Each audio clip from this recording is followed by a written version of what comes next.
Hello, everybody, and welcome as we're about to take it to the mic stand. Let me just do some other little business here, real quick.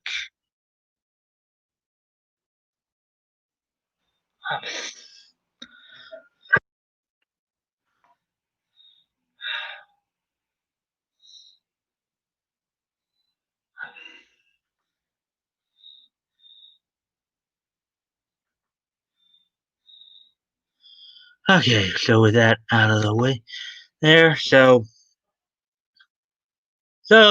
okay.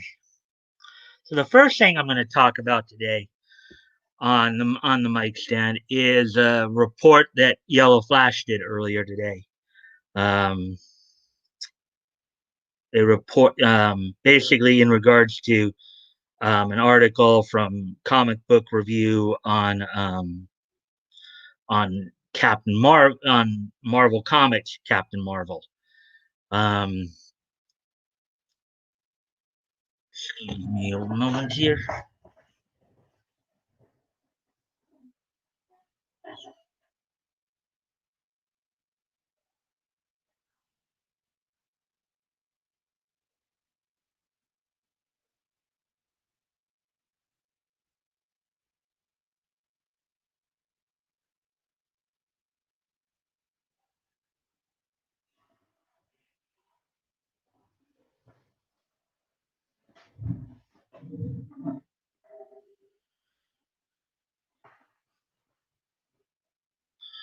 Okay, so anyways,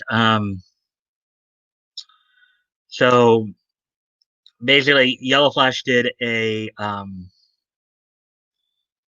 report earlier today on his channel on just a lot of the push that that Marvel Comics version of Captain Marvel is getting. Um, a lot of the big push from a lot of the comic journalists and all that. Um, in which they're praising her. They're saying, "Look, look, look! We're powering her up. We're powering her up. Isn't she so cool? Because we powered her up." You know. So, um, with that, um,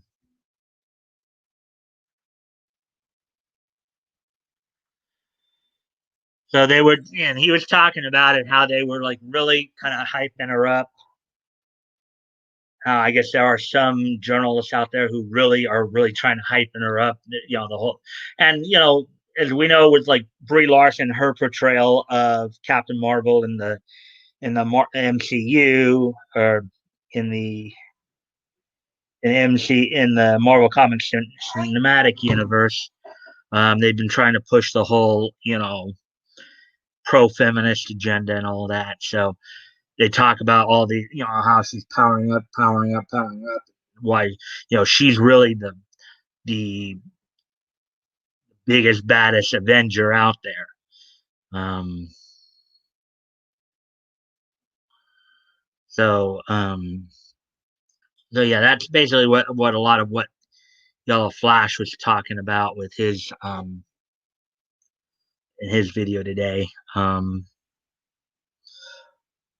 Let's see. Also, it was announced that Captain Marvel 2's director Nia DaCosta will be directing the new Avengers movie. Yellow Flash was theorizing that in this particular version, maybe they're going to try to push Captain Marvel, as Captain Marvel is going to like replace Iron Man in it, and she's going to be the main focal point of it during during this movie.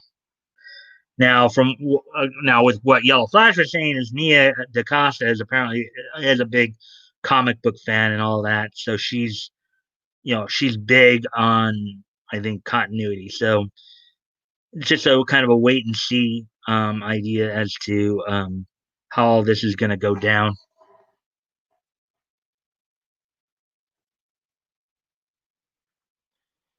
So that's pretty much what was going on there. Um, that. So, so let's move on then to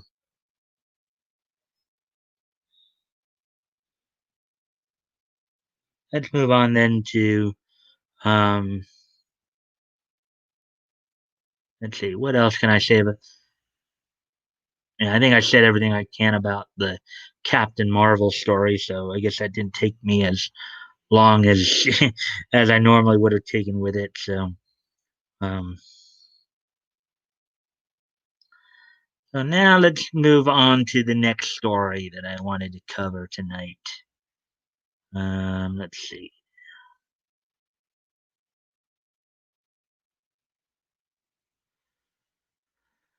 Okay, I should have reviewed.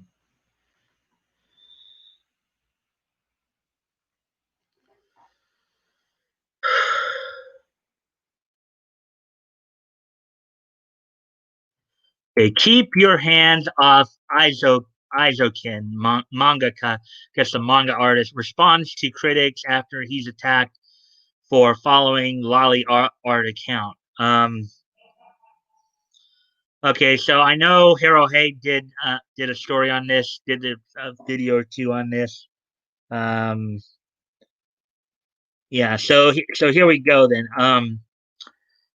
Manga artist Sumito Owara recently dismissed attacks from Western critics who attempted to shame the "Keep Your Hands Off Izokun" Izokin author for following a Lolly account on an art-related social media.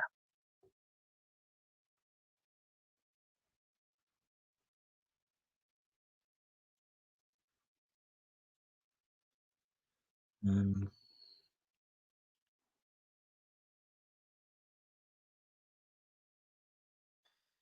on July 9th, an anonymous message sent to the Plum Flower Fairy Tumblr account claimed that the user had seen an anon that said the "Keep Your Hands Off Izokin" author um, follows photorealistic CP on Pixiv, and he does, and I guess it's supposed to say, and if he does, I am so disgusted, and just want others to know so he does not have the support anymore.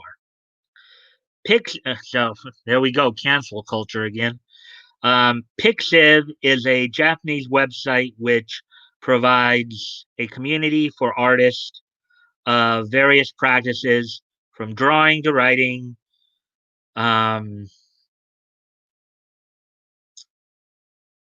and even photography. On the site, Aurora followed multiple artists. These include modelers who produce 3D renditions of Lolly artwork. This accusation soon made its way to Twitter, where many Western critics began to outright label Aurora as a P to the D to the as a P to the E to the D to the O, and enabler of real world uh, child abuse. One user whose tweets discussing the situation were among the most frequently shared stated in part, "If you guys still support Sumita Awara after this, please hard block me. RTs are okay." Um, I guess she wants to get ratioed. I guess.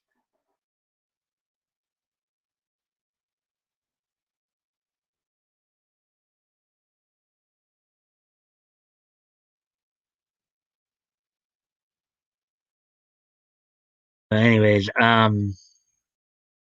another, despite recognizing that the works in question were legal, somehow because they're not really kids. Yes, they're they're fictional characters. They're drawings. I think I remember Lost Pause going on about that, about like people overreacting to drawings. Hyperbolically characterized Aurora as being into CP.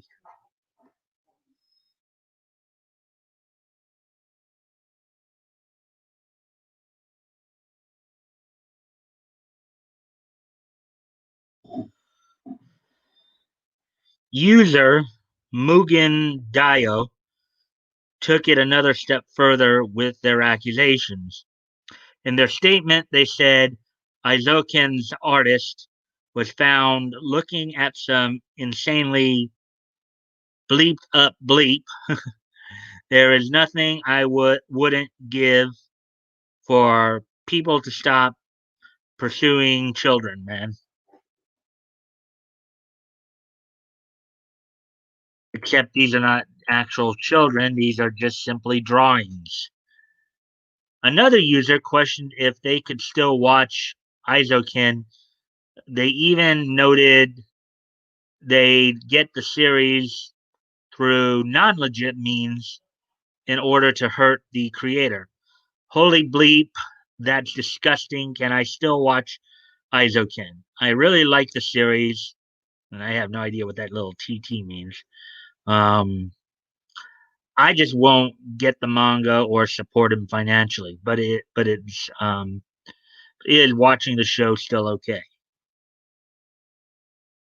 Um, Before I get to this, let's see if anybody has come in yet. Doesn't look like it.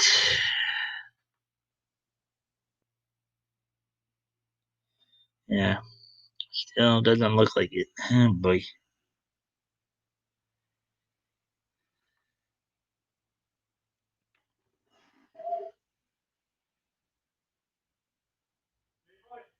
Yeah, I'm here, but I'm actually doing a live stream right now, Dad. Not right now. Sorry about that. In a short Twitter thread, Owara explained that he thought the account was good for the materials, and I followed the 3D artist without hiding it. And I was certified as pedophile from abroad. That is all for the report. It's ridiculous. I don't really understand the meaning. Well, the impression is, what is it? Photorealistic seems to be handled differently from 2D. Um, that's basically, I think, how he responded to it. In other words, basically, I think his point is, well, he gets to his point later in this. Um, I thought that it was good for the materials, and I followed the 3D artist without hiding it, and I was certified as pedophile from abroad. That is all for the. Okay, this is just once again repeating what was already said. He'd go on to say, "No, there are many such things. I don't usually say it."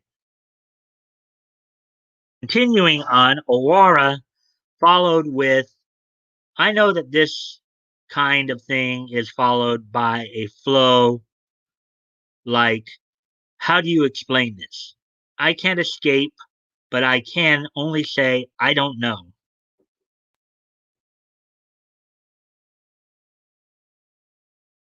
Owara concluded his thoughts by stating that he did not care about these disingenuous accusations.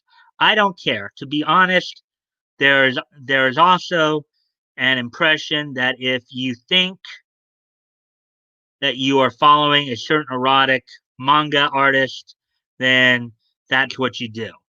Basically, his point is that the general belief is that if you're into somebody's work, therefore you must be actively. doing that. If you're into lolly art, then you must be actually actively engaged in some of those more things that we don't like to talk about.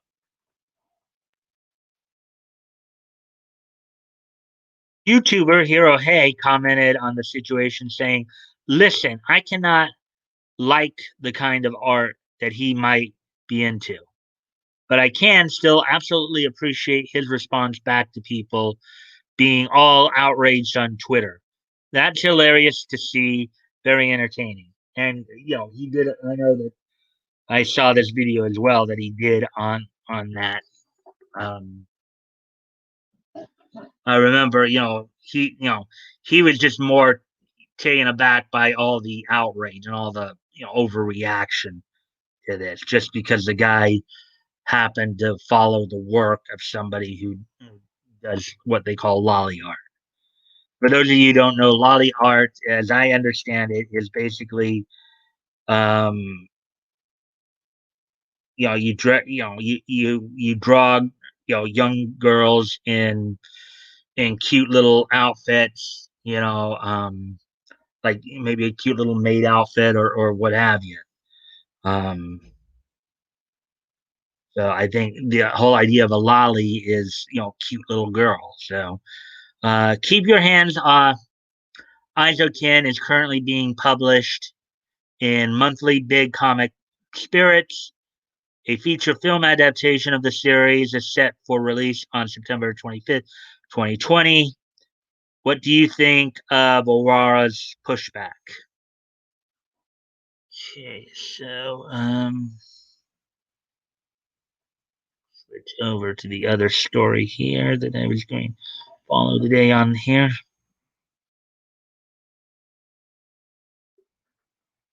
Valiant Comics.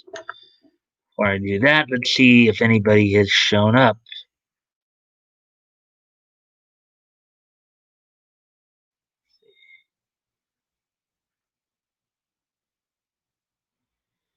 Okay, yeah, it doesn't look like it's shown up yet.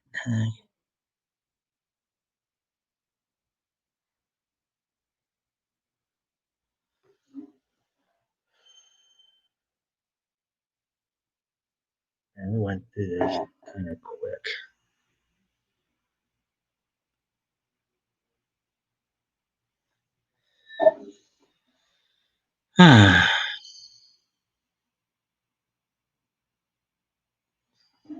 What am I going to do now?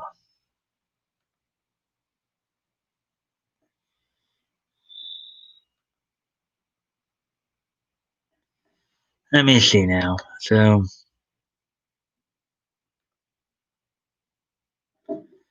or should I just? Well, let's see. Well, what can I do now? Because there's right here. This.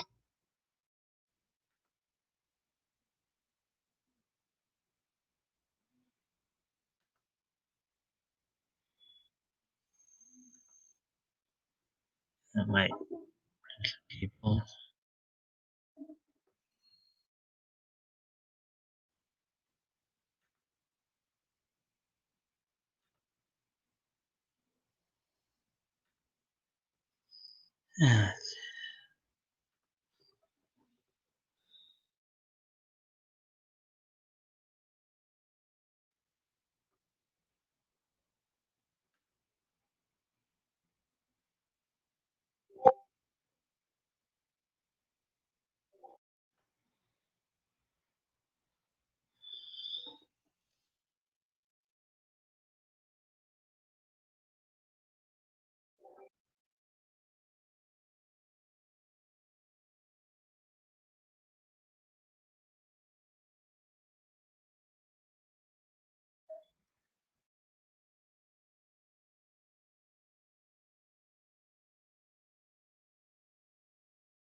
Well, hopefully that will try to hopefully bring some more people into this.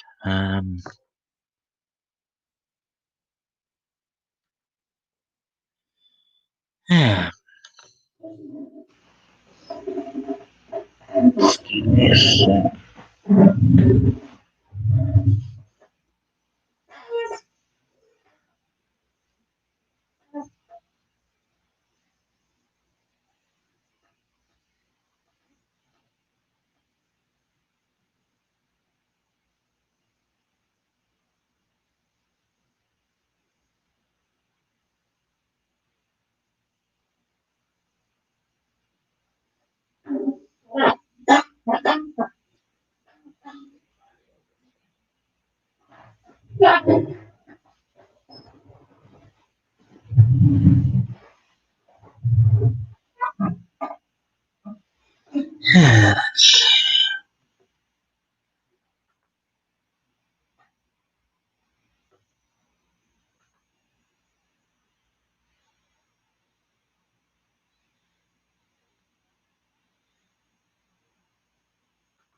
Okay, so well, I guess maybe if push comes to shove it the way I'm going, maybe I will just add on a couple more stories there. Okay. So here's the third story I'm going to talk about tonight. Report: Valiant Comics shutters New York City headquarters. Valiant Comics has reportedly shuttered its New York City headquarters. A new report from Comic Watch claims Valiant Entertainment, home to such properties as Exo Manowar, Harbinger, and recent Hollywood breakout Bloodshot, closed the doors to its New York City headquarters location recently. Valiant Comics responded to the report telling Comic Watch all Valiant employees have been operating remotely since March. Nothing is more important than making sure Valiant's employees are safe during this pandemic, so they will continue to work from home for the foreseeable future, and business will continue to operate 100%. Yeah. So one of the reasons they're saying that they closed the building, closed the main office, of course, is they're not really using it because everybody's working from home right now because of the pandemic. Nobody's coming in to the office to actually do the work. They're doing it from home and then delivering it. So, um,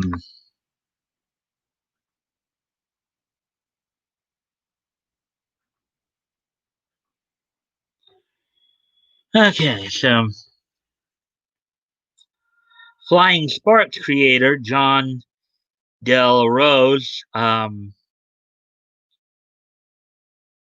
discussed Valiant's decision to shut down their New York City headquarters, stating, "When you close your headquarters office and you actually do shut down things like that, it is a sign that you are in a cost cutting measure and you are actually having some issues and you are trying to mitigate them." That is what is going on here.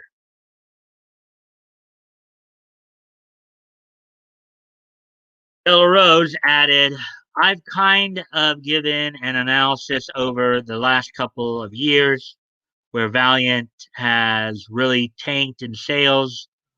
What happened originally is that Valiant sold to this company called DMG. All the people who were in charge of really making Valiant great from 2012 up until that point, a guy named Dinesh and chief editor Warren Simons, they were let go." He continued, and they were really the people who were really driving things, creatively and bringing in great creators like Matt Kint and Tomas Giorello. All these wonderful writers and artists who you no longer see working for Valiant Comics. Yeah, when I read this story earlier, here's a cover of, I guess, Ninjak. So I guess one of their titles, Ninjak #1. Let's see.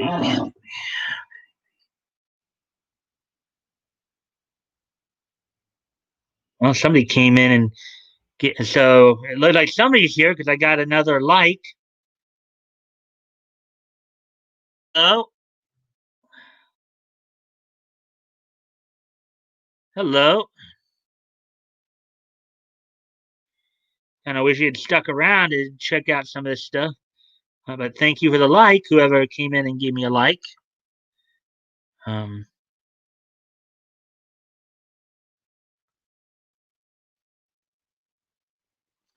in fact, Della Rose showed just how far Valiant had fallen earlier this year, where he detailed that their average sales between 2018 and 2020 had fallen 48%, which, wow, that's a pretty big drop there. At the time, Della Rose claimed that the decreases were the result of Valiant's editorial team.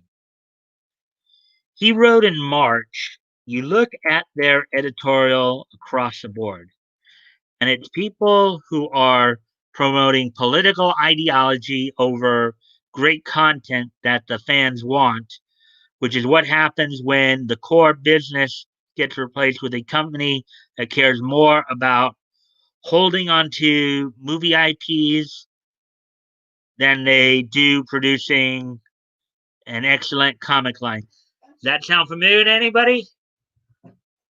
Kind of sounds like something that another YouTuber was pointing out as well, doesn't it? Wow. Hello. Hey, Woody Mueller. Hello. How you doing? Anonymity. Even in Mike, just getting home. Yeah, cool. It's nice to see some new people. It's nice to see a new person here. Um, hope you guys are enjoying the content so far. So, kind of breeze through a few things already. Earlier, I talked about a video Yellow Flash did on Captain Marvel and a particular journalist's fascination with them, and how the Marvel Comics cinematic universe um, is trying to push her as like the next big thing. Now, this is Marvel Comics version of Captain Marvel, not to be confused with DC Comics original Fawcett Comics Captain Marvel. So, don't know if you guys knew that. There was a Billy Batson version of Captain Marvel who originated with Fawcett Comics back in the 40s and then was picked up by DC.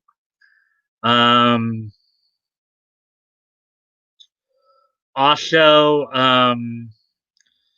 Nia DaCosta was announced as being the new director for the next Avengers movie. She formerly did Captain Marvel 2.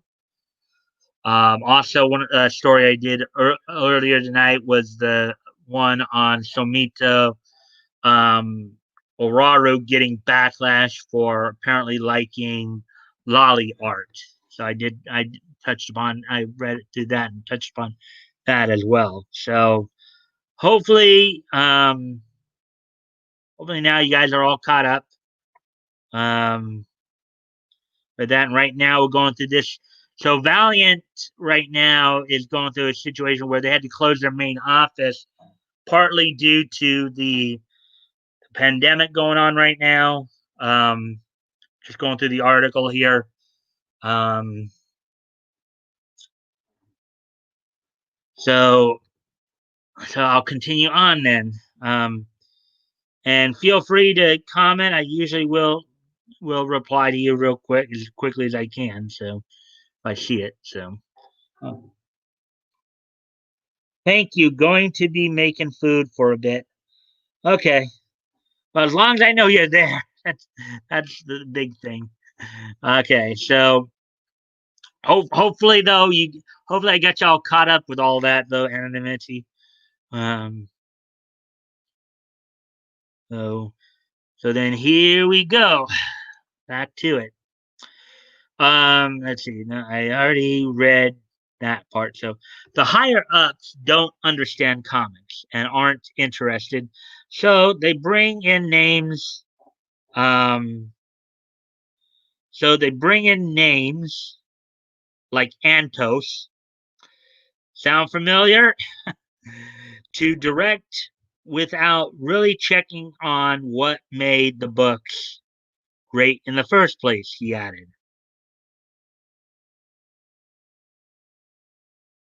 And yes, this is Heather Antos they're talking about. In fact, Valiant Comics senior editor Heather Antos, speak of the devil, recently claimed that America has the worst fans. In response to a Twitter user asking what thing has the worst fans, Antos replied, America. And you see the tweets right there. And if you guys will just give me a moment here, real quick, gotta step aside real quick.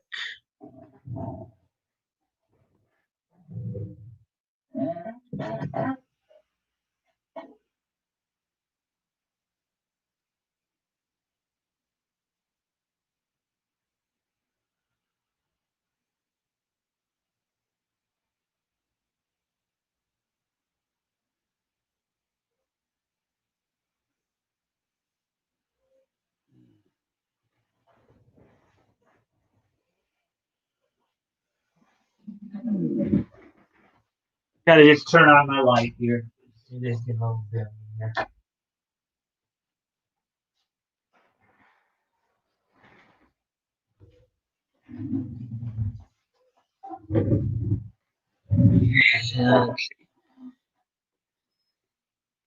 So, yeah. Okay, so getting back to it then.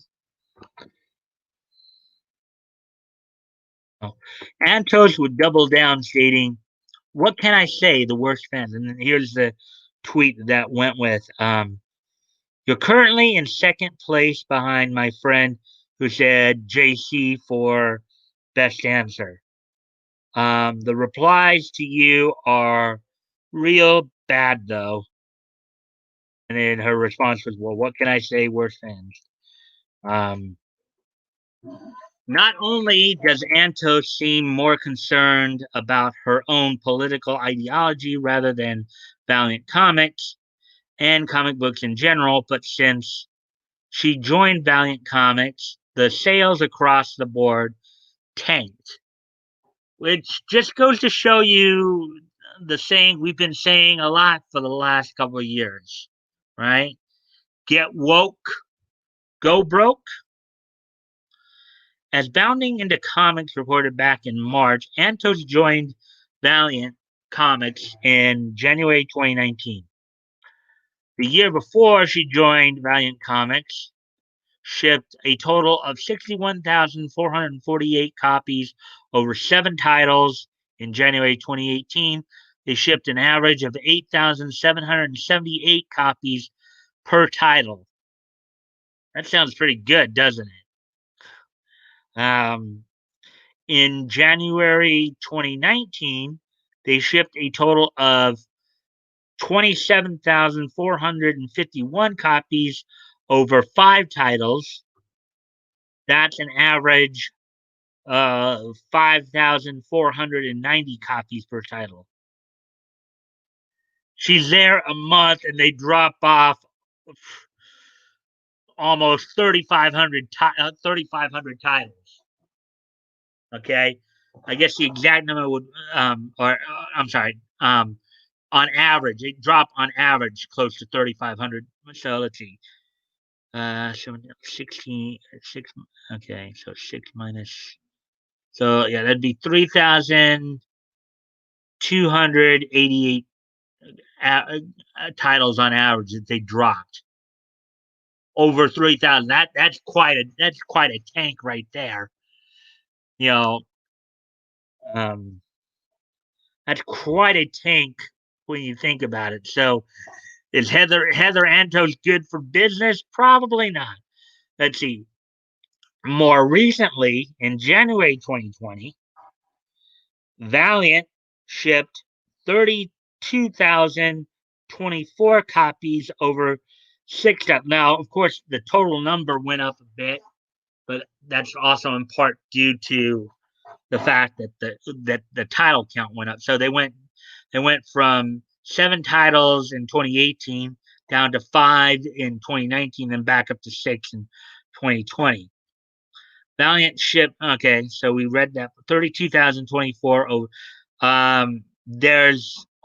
That's only an average of 5,337 copies per time. Granted, not quite as big a drop in terms of, obviously only 153, an average of 153 titles per, or 100, an average of 153 copies per title. But, that's partly due to the fact that they also added a title.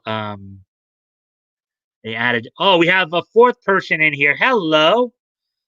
Hello to whoever just came in. I hope you're enjoying the content. And if you guys, for some of the newer people who are here, if you like this content, please consider liking, commenting, sharing, and subscribing. You guys can go ahead and like the stream and share it if you guys haven't already. That'd be appreciated. See if we can get the algorithm up and see if we can get some more people in here. I like the fact that we have 4 people in here now. That's good because that's more than we've had. We've had 3 the first few nights here, but now 4. So that's a new record. So yay! Let's see now. So I'll get back to the news article here in a moment. So moving on down then.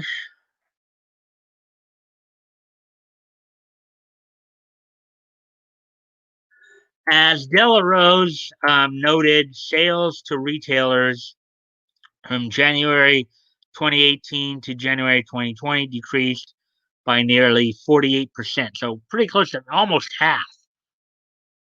A decrease of almost half. That's quite a big hit. The average number of copies shipped decreased by nearly 40%. Okay. So that's a pretty big drop too.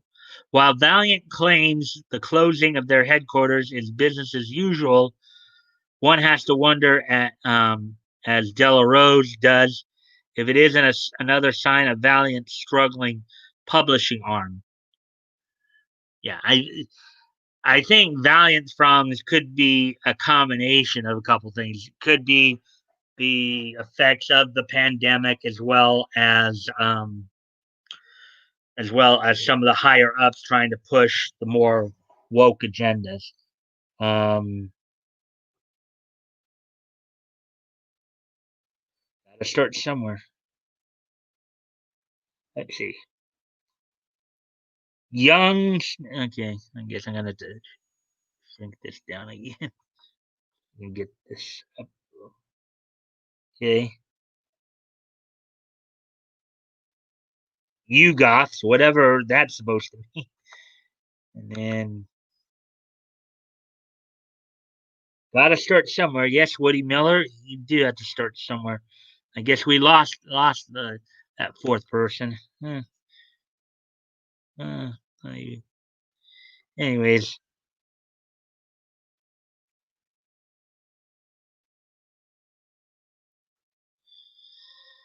okay. So, um, okay, as Della Rose noted, sales to retailers from okay, that we already read that part. Um, I already read that part. Okay, so what do you make of Valiant Comics shuttering their headquarters in New York? Do you think they are just adapting to new workplace standards in the wake of COVID-19 pandemic, or do you think that it is a sign of possibly struggling finances? So, yeah, what do you guys think of that? What do you guys have any thoughts on that? Maybe Woody anonymity,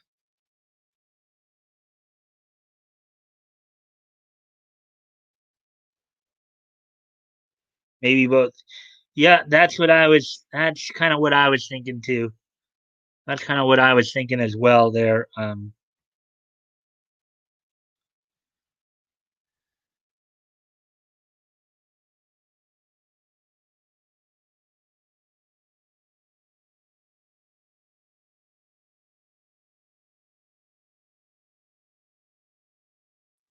Sorry, guys. I was just kind of refreshing the stream there. You got.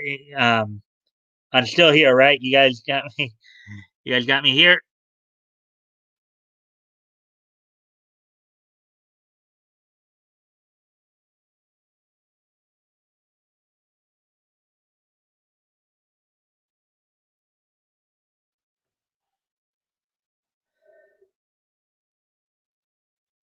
Yeah, it looks like you guys are still there at least. So, oh, I see. I see what happened. Oh, let's see. This is all news to me. I just find all this all this phenomena. Um, I'm here. Okay, I'm here. Maybe, but okay. This is all news to me. I just find all this phenomenon interesting, but I really haven't been into comics since they exceeded 25 cents a copy. Well, Woody Mueller, I hope one you'll consider subscribing to my channel if you haven't already. Two, I hope you'll start to try to become a nightly, visitor to the stream because I do this. I'll be doing this Monday through Friday. We'll be talking about a lot of this stuff, but a lot of niche news. So I hope you'll try to make it a habit to join us every Monday through Friday night. See, far as purchasing, I mean, I like them. Okay. Okay. So now with that, now I kind of really went through the stuff I originally was gonna go through um pretty quickly. We're not even on the hour mark yet, so I'm gonna probably add a couple of. I'm gonna add. Let's see. I may add 1 to 2 more stories here to talk about because I kind of rushed through, went through some of the previous stories. Actually, or maybe I could kind of go back to. I guess I could theoretically go back and maybe talk a little bit more about those, or at least since you guys weren't here yet. Um,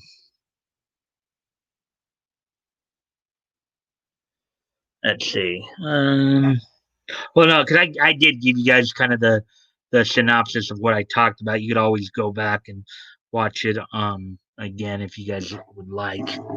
Because I already kind of gave you a summary of what I already talked about. So yeah, let me see something here.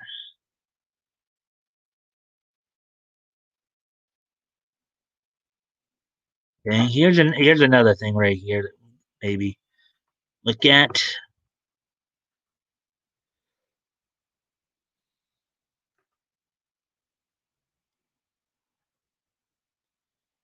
Okay.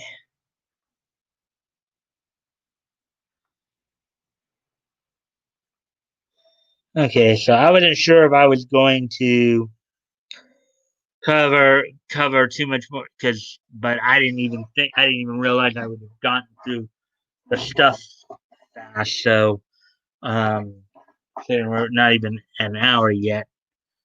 So I figured still have time. So let's look at this. Here's another story. This kind of a similar story to one of the stories we read last night. Artist at Shota shares bikini pinups of Goblin Slayer's cowgirl. Last night we saw the artist Tiger Shera um, showing pictures of Merlin from Seven Deadly Sins. So this is artist Ad Soda shares bikini pinups of Goblin Slayer's Cowgirl. So and I didn't pre-read this, so I'm going to be reading this along with you guys. I didn't pre-read this before coming on tonight, um, so this is going to actually be new even for me.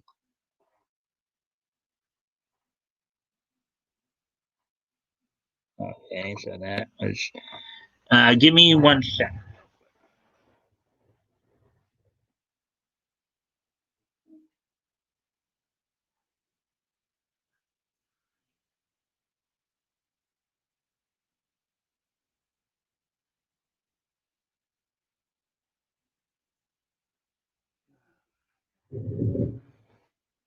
Okay, I'm back now. So let's look at this then. Artist Absota shared multiple pinups of Goblin Slayer's Cowgirl in various different outfits, from an armored bikini to a cowskin patterned bikini to her more traditional outfit seen in the manga or an anime. And you can see right there, meet the character of the day, Goblin Slayer. Um, counting it, I guess this is I guess this is something they do quite regularly because we saw something like this yesterday as well. Cowgirl first appeared in the first volume of Goblin Slayer light novel. She appeared in the third chapter of the first volume of the manga and in the second episode of the anime.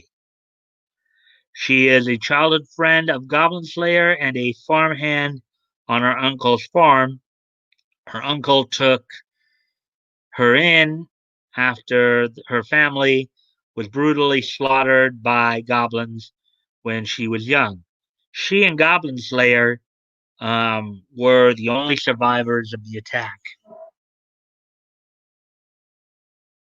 There's some art right there.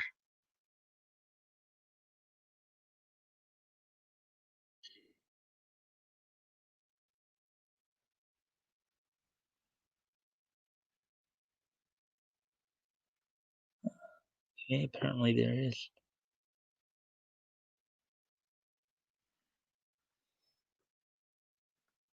Okay. Haven't seen Goblin Slayer yet. Well, only parts of the first episode. All right. Well, if you've only seen the first episode, apparently this girl makes her animated debut in the second episode. Their anonymity. So let's see here. Cowgirl was instrumental in convincing her uncle to allow Goblin Slayer to stay at the farm. In between his adventures to slay and kill goblins. She has feelings for Goblin Slayer and even convinced him to ask her out on a date, despite Goblin Slayer already committing to date, committing to a date with Guild Girl for the town's festival. During the date, which took place in the morning before Goblin Slayer's date with Guild Girl, Goblin Slayer gifted Cowgirl a ring that he placed on her right ring finger. Yeah, young love, right? But we know that this could get tricky trying to date two women at once, right, guys? Trying to date two women at once, that can get kind of tricky, right? um,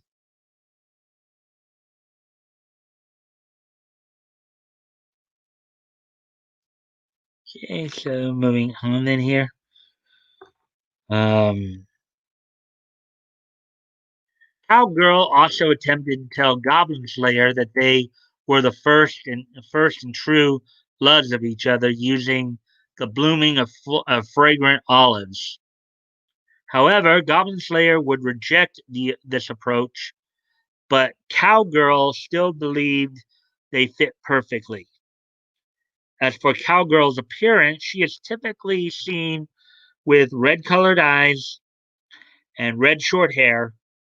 She typically wears a long sleeved shirt with black overalls and a black belt that hangs around her waist. She also wears a pair of black work boots. Her appearance does change over time. Over on the cover of Goblin Slayer Volume 7, she wears black pants with a brown belt and a piece of yellow cloth wrapped wrapped around her left leg. She also ditches the long sleeve shirt and appears to wear a corset with a black bodice. She also wears a choker around her neck. Okay.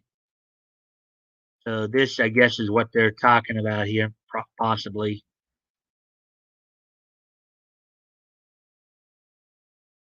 Artist um, Ad Soto, would share multiple variants of his cowgirl pinup to DeviantArt. Ad Soto captioned the pinups, providing a brief overview of Cowgirl, the childhood friend of Goblin Slayer, and has feelings for him. She lives and helps on her uncle's farm as an excellent cow handler. Also, she is stronger than she appears. The first pinup shows Cowgirl in her more traditional dress. However, instead of black overalls, she's got a pair of blue ones on. Had Soto also added in a fanny pack on Cowgirl's belt and gave her a black choker around her neck. Yeah.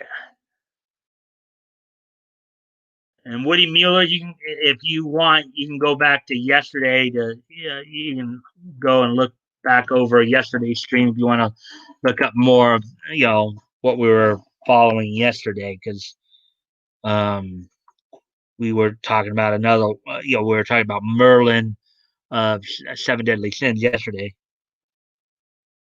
Don't do it. Are you saying don't date two women at once? There, anonymity. Is that what you're saying? Uh, okay. Um, Next, Ad Soto shared a pinup of a cowgirl in an armored bikini with a giant claymore and shield at her side. So this pic is what they're talking about. That's quite interesting, quite lively right there. Even with the color scheme and all that, very vivacious. I would have to say. Next, Ad Soto shared a pinup of Cowgirl in some skimpy lingerie with black stockings covering her legs and black sleeves covering her arms. She also has a black flower in her hair. Like the previous two pinups, Cowgirl also features a black choker. So here's another example of what what to look at here. Look at this. Some interesting artwork here, huh?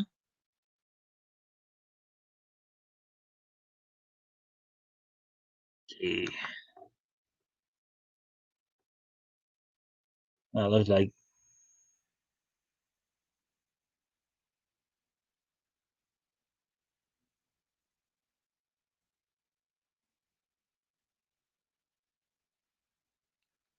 all right. Yeah, I'll be eating for a bit. Looks good. Yeah, isn't that a nice dinner feature for you, anonymity? Getting a look at some very, very lively art there.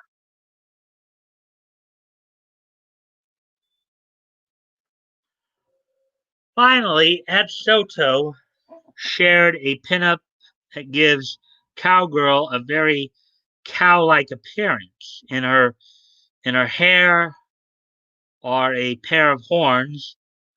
Her ears are also transformed to resemble the ears of a cow, and she also has a cow tail.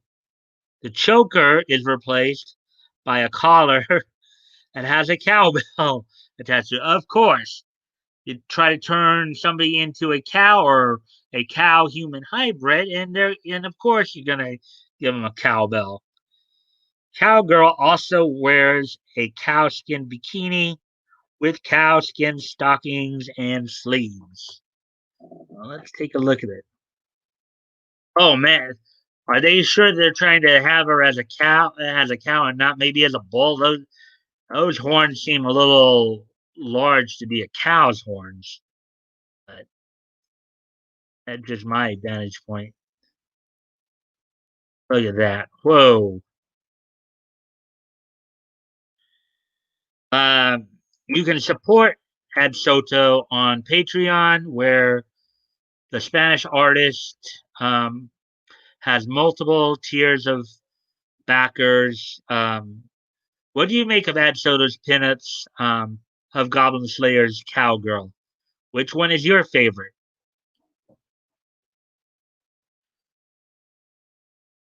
Yeah, yeah. When I was reviewing the some of the earlier news articles earlier, I was thinking I like that. I like how they ended with the question for discussion. So let's see what guys have to say there. Thanks. I'll browse some recent content to catch. That's quite a caller. Yes. Um, this Min, uh-huh, and others. Yep. Just touching 8 o'clock. Wow, we're just touching 8 o'clock here. Still got plenty of time. Hmm. There is one other kind of interesting story here, but I'm not sure.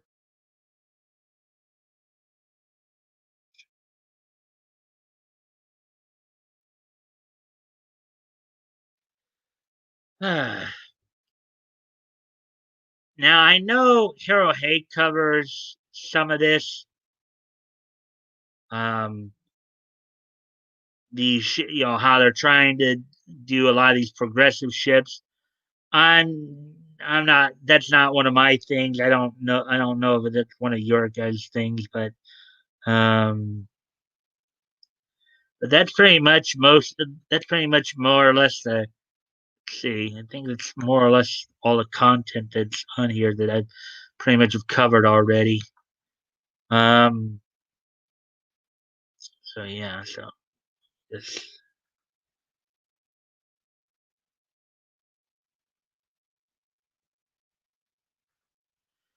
Yeah, and it still does seem a little early for this day in each history, though. Let's see. So,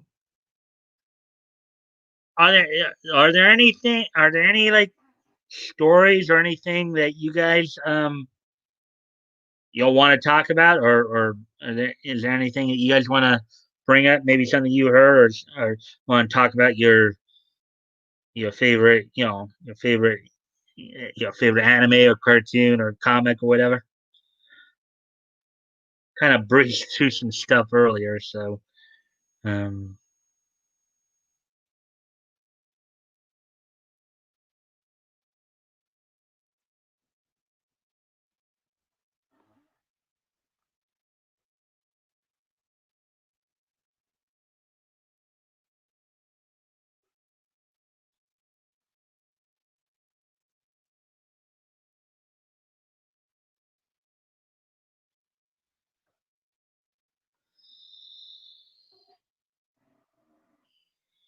Okay.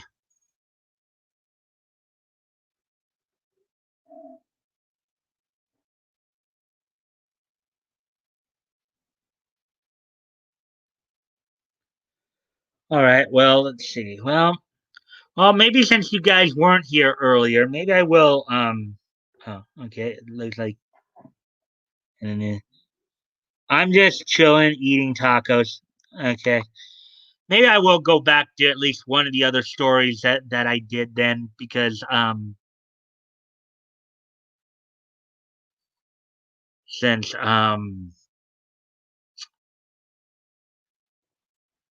since you guys weren't here earlier when I was doing it, so maybe I'll just do that again then. Wait, no, it wasn't that one.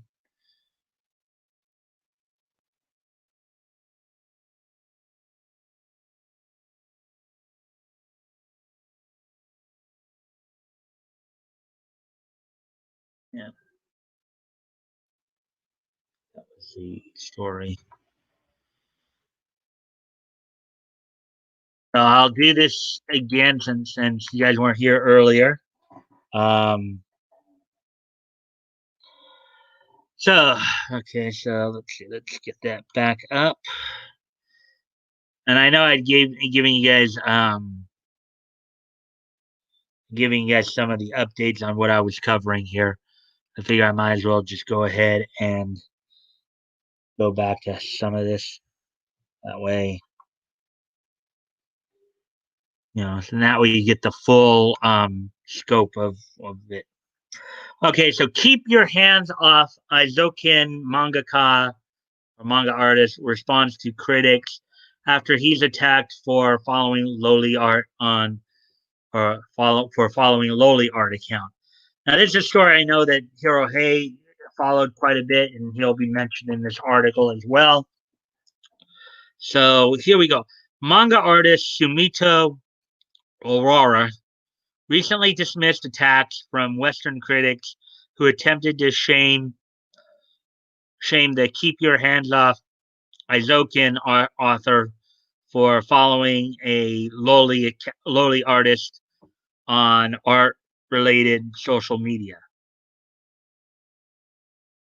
On July 9th, an anonymous message sent to the Plum Flower Fairy Tumblr account claimed that the user had seen an anon that said the "Keep Your Hands Off Azokin" author follows photorealistic CP on Pixiv, and he does and if I guess it's supposed to, and if he does, I am so disgusted and just want others to know, so he does not have this support anymore. Cancel culture at its finest, right? Right, guys, cancel culture at its finest. It looks like we may have lost somebody. Look like we may have lost somebody. Well, I'm glad that they came in, and hopefully they'll be back. I'll be making another little announcement at the end of the night here as well for about tomorrow night. Um, let's see now. Pixiv is a Japanese site which provides a community for artists of various practices from drawing to writing and even photography. On the site, Aurora followed multiple artists. These included modelers who produced 3D renditions of lowly artwork. This accusation soon made its way to Twitter, where many Western critics began to outright label Owara as a P to the E to the D to the O, an enabler of real life CA.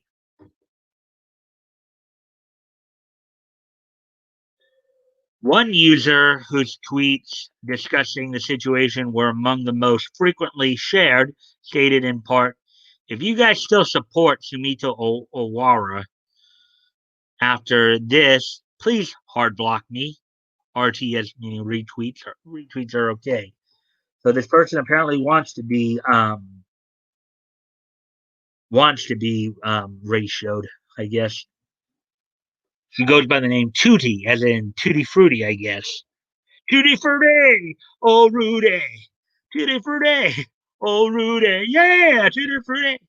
Okay, another, despite recognizing the works in question were legal, somehow because they're not really kids, hyperbolically characterized Aurora as being into CP. User Mugendayo took it another step further with their accusations. In their statement, they said Izoken's artist was found looking at some insanely bleep up bleep. There is nothing I wouldn't give for people to stop pursuing children, man. Except they're not pursuing children. It's drawings, right? It's drawings. Um, you know, pictures.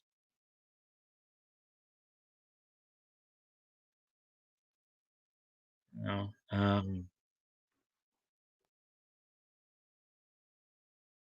another user questioned if they could still watch Izokin. They even noted they'd get the series through non-legit means in order to hurt the creator. Holy bleep, that's disgusting. Can I still watch Izokin? I really like the series. I don't know what that emoji means. Um, I just won't get the manga or support them financially. But is watching the show still okay?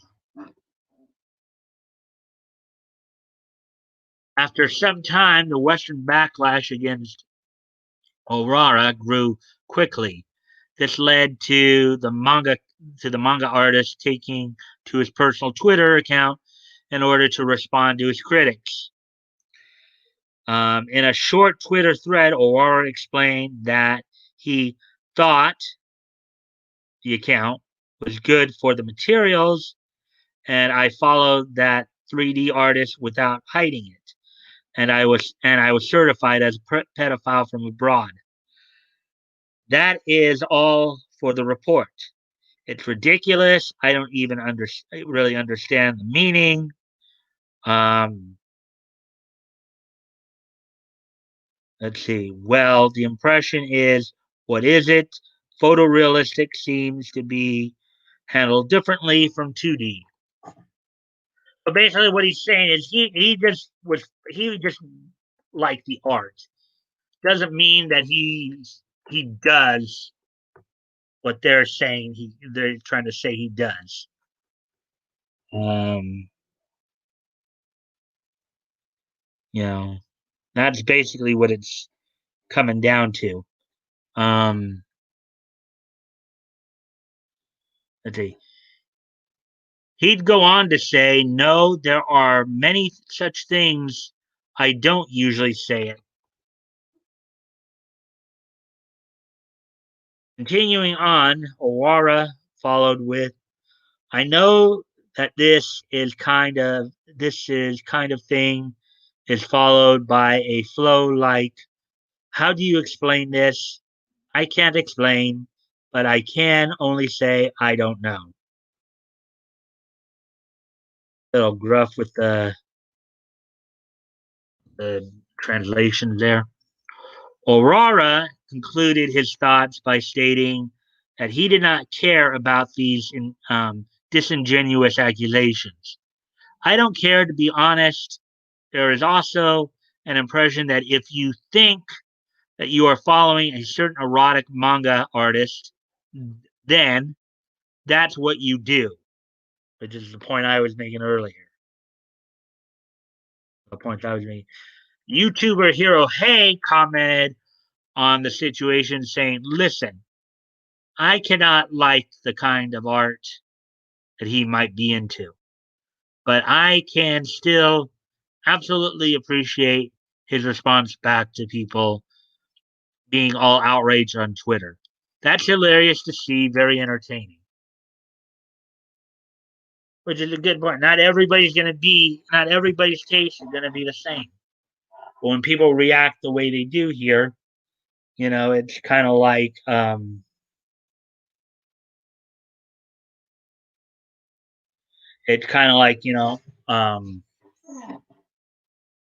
just goes to show you,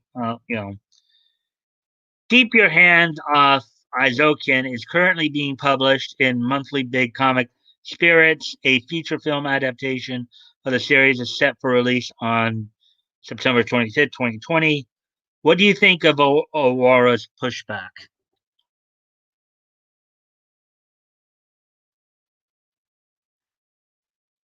Um, anonymity. What do you think of his pushback, as they say?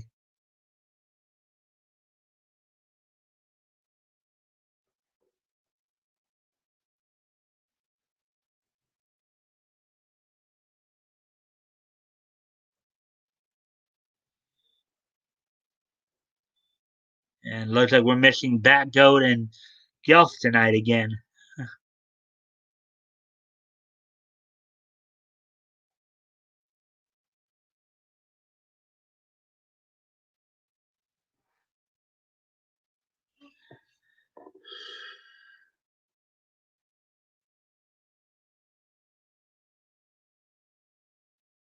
All right, doing dishes. Didn't hear. Um, the question they left us with is, what do you think of Aurора's pushback? Aurora was the guy who's the author of Keep Your Hands Off Isokin, who's basically getting attacked on Twitter for apparently liking lolly art. So what did you think of his pushback?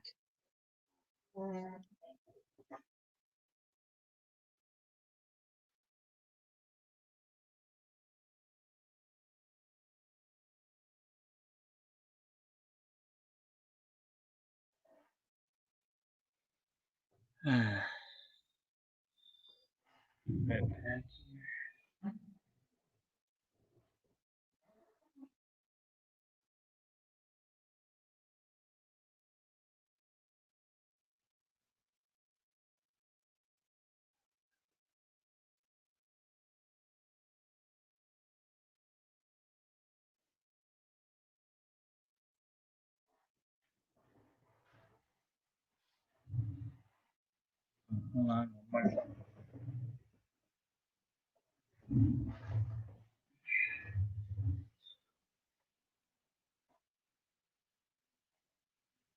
Oh, okay. Let's see. Like what you want. Yeah, that's probably the underlying thing there. People are gonna ultimately like what they want. You know. Um. Yeah. So okay. So now we're on eight. We're almost at 8:15 now. So hour and 15 minutes into this. So um. I guess from the looks of it, okay. That's probably why he said thanks. I'll browse some recent content to catch. That's quite a caller. Probably when he left. Okay. All right. Well, so now what we'll do, I know, we'll start wrapping up, but go through the I'll go through the this day in niche history. There's only a couple of things I was able to find for today. So, but one of them is actually kind of an interesting one from a comics perspective here. So, okay, so today being August the 6th, 2020. Um, let's look back on this date. Let's look back on this date in niche history.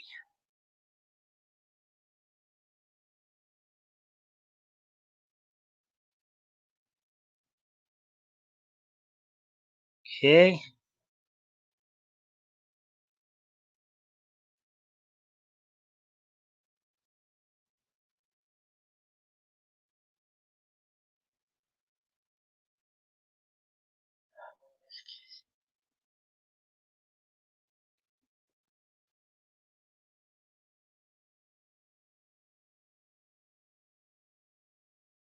Okay, so first off, 50 years ago today, um, on this date in 1970, Superman number 230 hit newsstands from DC Comics, at the time known as National Periodical Publication Incorporated.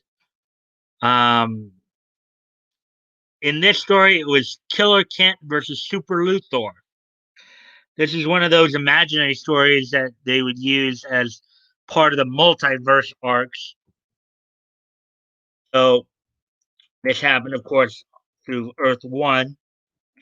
And the story was continued into the next issue.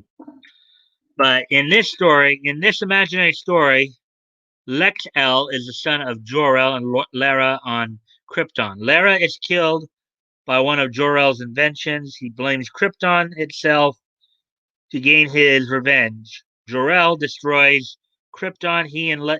Basically, this is another one of those alt stories that has where um, where basically Superman and Lex Luthor kind of switch places. Um, he and Lex escape the planet's destruction by traveling to Earth. When the rocket arrives, it causes the Kents, who are bank robbers, to crash their car. They are killed in the crash. Their son Clark is experimented on by Dr. Markham, who ensures that Clark will grow up to become a criminal mastermind. Meanwhile, Jor-El becomes Jordan Luther, but he does not possess superpowers on Earth. Lexel, now Lex Luthor, does gain superpowers and begins a career as Superboy. Clark is adopted by the Lang family and befriends Superboy. However, Jor-El's insanity now puts Smallville at risk. He turns a machine loose to destroy the town, but Lex stops it. Clark accidentally kills Jor-El, then flees to begin a criminal life. Years later, Lex moves to Metropolis. He becomes interested in a nurse, Lois Lane, who is caring for a coma patient. The patient is Clark Kent. While Lex learns that his former friend is now a criminal, Dr. Markham revives Clark and turns him loose on the world before he himself dies of a heart attack. So that was the story in Superman number 230 on this date in 1970. Um,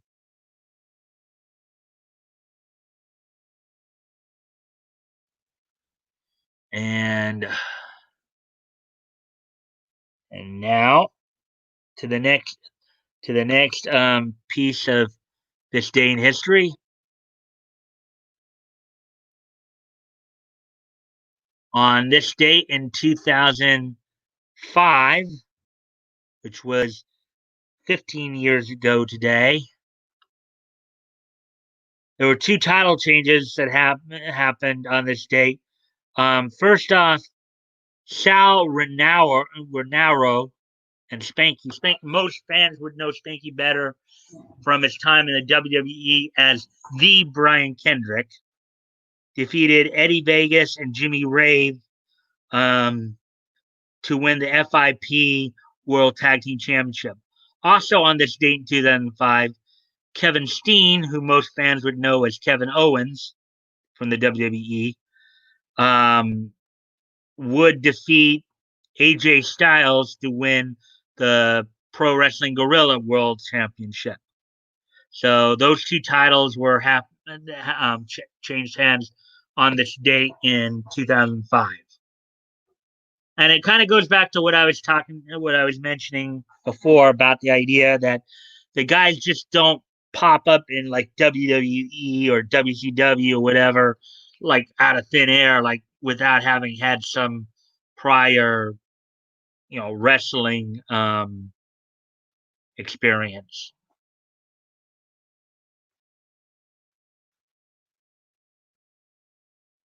So that's basically that's basically what's happened on this day in history. Yeah, good old history. Yeah, Bat Goat missed it again tonight, huh? Uh, Granted, there wasn't as much tonight that I could find, but usually I obviously try to get four. Basically try to hit all the. So I try to hit, of course, comics, cartoons, manga, anime, pro wrestling, all that. So just tonight just seemed um little slow tonight. Okay. And anonymity, if you can, um, if you happen to come across Batgoat, and Gelth before tomorrow night, you might want to let them know to try to be here tomorrow night because, okay, so as I mentioned to you, I was going to try to have some guests on. Now, I'm going to try to have guests on every Friday.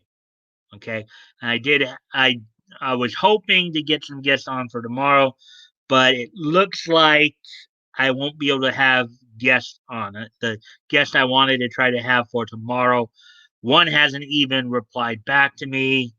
Um, One told me they were basically too busy this month and suggested I try next month, and the other told me they just weren't in the mood. Um, as I think I'd mentioned before, if I cannot get guests on, I'm going to open up the StreamYard link here to you guys and let you guys come in and be my panel. Um, they might be in the Oh, you think they might be in the EBS stream? Uh, yeah. Actually, if you remember, we covered one of EBS. Well, not the whole stream, but we covered at least some of the coverage on it. No worries. I gotta work a little late tomorrow. Yeah. Well, if you guys can try to get in as soon as you can, that'd help. But I'm going. Tomorrow, unless I hear last minute like from them that they do want to come on, I'll open up the link for you guys to come in and be part of the stream, and then we can just talk about whatever we can talk about whatever. We might just throw some stuff around. I might get some articles ready just in case to talk about, or just open it up to whatever. So okay, so I guess I'm gonna get ready to wrap this up then because I think I've gone about as far as I'd go.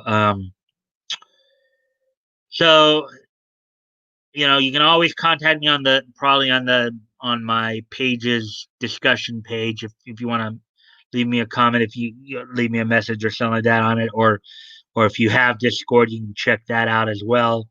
Um, also,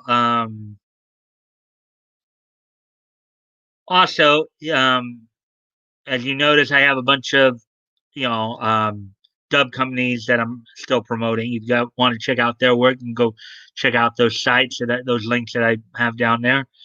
Also, I'm still promoting Vic and Tug's GoFundmes. So always never feel like you have to donate. If it's on your heart to do so and you have the means to do so, please consider donating. If you've donated before, please consider donating again. And if you cannot donate, you can still help out the cause by sharing the link. Sharing is caring. Never know, maybe somebody in your circle of friends may want to help there. So with that, I guess I'm going to wrap this up. I hope to see you tomorrow night, anonymity. Um, with it being Friday night and stuff like that. And always remember, every Friday night I'm going to try to have guests on. It's going to be panel night, so I'll, you know, I'll try to make sure that we have, if I can't get guests, then I'll open it up to you guys. You guys can join me, and you can just talk back and forth verbally.